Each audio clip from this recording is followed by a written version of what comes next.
Yesterday we discussed the introduction of Halachot of Pesach from the Rambam, who lists the 8 mitzvot. And today we'll get into, we saw that many of the mitzvot pertain to the idea of Chametz. So let's quickly define what is Chametz and what is not Chametz. So very, very quickly, the Torah tells us, for 7 days you shall eat matzah, when referring to the Chag of Pesach, and it explains the sourdough and Chametz and leavened bread shall not be eaten. Now what does this mean? The Gemara explains that this pasuk is referring to any of the grains.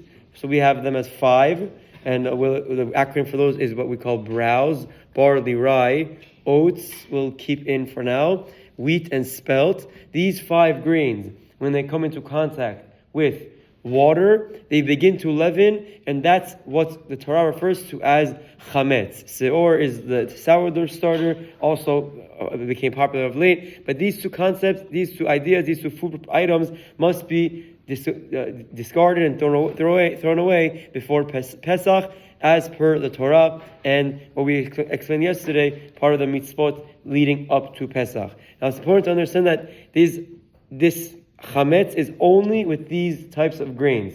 Even oats, we'll not discuss now, but oats is a big machloket in the Rishonim. The halacha, we are machmir as well, that it is Chametz as well. But the rest of the 4 for sure, these grains, when they come into contact with water, they begin to ferment and rise, and that's Chametz Gamur according to everyone. Now, what's Kitniyot? There's a separate category of items called Kitniyot, which we refer to as legumes. These legumes don't or cannot become Chametz. The Gemara has clear examples of Amoraim eating rice on Pesach, eating different types of Kitniyot on Pesach to show that they're not Chametz, and that halacha still applies today. Kitniyot are not Chametz, they cannot become Chametz, they can never ferment, they can never rise, and for that reason they are not considered Chametz. So what's the whole big deal with Kitniyot?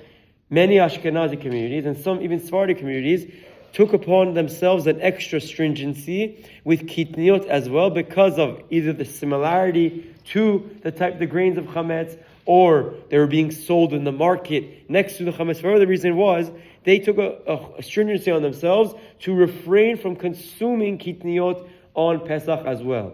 But they're under no circumstance are they anywhere in the same category. Chametz is Isur Deoraita. Kitniyot is just a minhag, according to the Gaon of Vilna, at a neder at best.